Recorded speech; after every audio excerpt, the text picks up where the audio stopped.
Do you believe Uncle Benjamin Disraeli, when he said change is inevitable? Welcome once again to another episode of Navigating Through Life, and today our topic of discuss is change.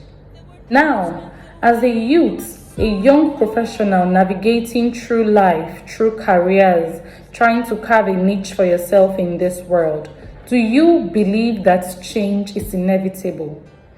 Do you believe that change must come whether you orchestrate it or not?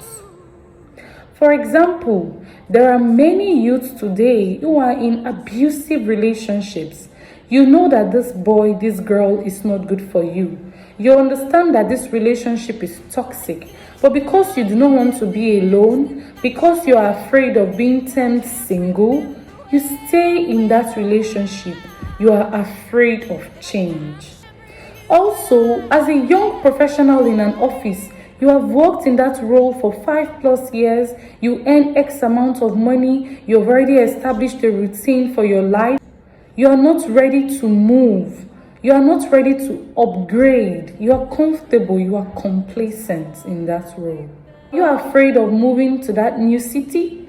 Are you afraid of trying that new venture?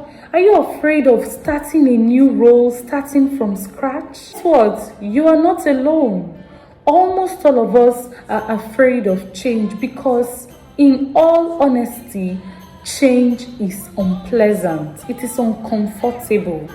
But like Uncle Ben rightly puts it, it is inevitable. It must happen, whether you orchestrate that change or not. So as a youth, a young professional navigating through life, you have to understand that change abounds. It is necessary. It is a form of growth. It is a form of progression. Even if it is the tiniest bit of growth, it must happen. So now that you have understood that change must happen, what then do you do? Easy. You prepare for change. You anticipate change and prepare for it. So some persons might be asking, all right, I want to prepare for change. How do I go about preparing for change? There are so many things and so many ways that you can use to prepare for change, but I'll just give you 3 tips that I have personally used in my life. Number 1 is to always give your 100% best. Yes, I said it. I said 100% best in any role, in any capacity that you find yourself, be it in a relationship, be it in an office, be it in any environment. So long as you have committed yourself to doing that thing, give it your 100% best. Now, I know you might be asking, how does that correlate? I'm talking about preparing for change and I'm saying give your 100% best. Well, look at it from this angle. Life is in phases. Life is in stages. Take, for example, a Mortal Kombat game. If you do not finish one level, you cannot proceed or unlock the next. That is how life is also sometimes. If you have not completed a particular level in your life, you are not allowed to unlock the next. So in that relationship that you are currently in, give it your 100% best.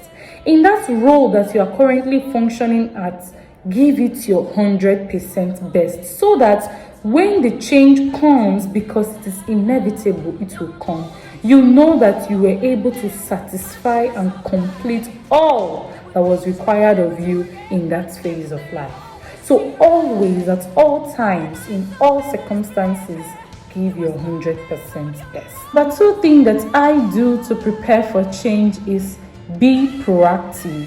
As a youth, a young professional navigating through life, remember we said this is your season of planting.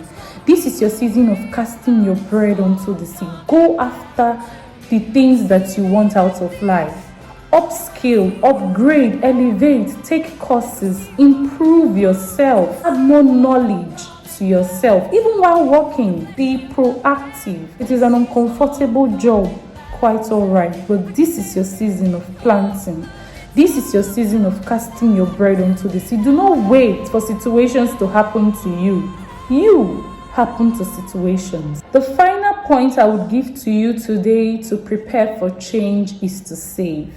Yes, as simple as that. Save up. As a young professional navigating through life, you're currently earning money because you're working. How much are you saving? What percentage of your salary are you saving every month? Now, let me give you an instance. I was speaking with a friend of mine very recently, and she told me that she got laid off from work for 4 good months. Before she was able to get another job, she was able to survive because of her savings. That saved her from getting into depression and desolation. So as a youth, cultivate the culture, the habit, the attitude of saving. You can decide to save 60-40. You can decide to save 50-50. You can decide to save 70-30, whatever measure you want to use, but ensure that you are saving for the rainy day. We'll end with a quote by Abraham Maslow that says, "In any given moment in life, we are placed with 2 options. 1, to step forward into growth, embracing change, or 2, to step back into safety." Think about it. Thank you for listening in. My name is Nancy Idehen. See you in my next video.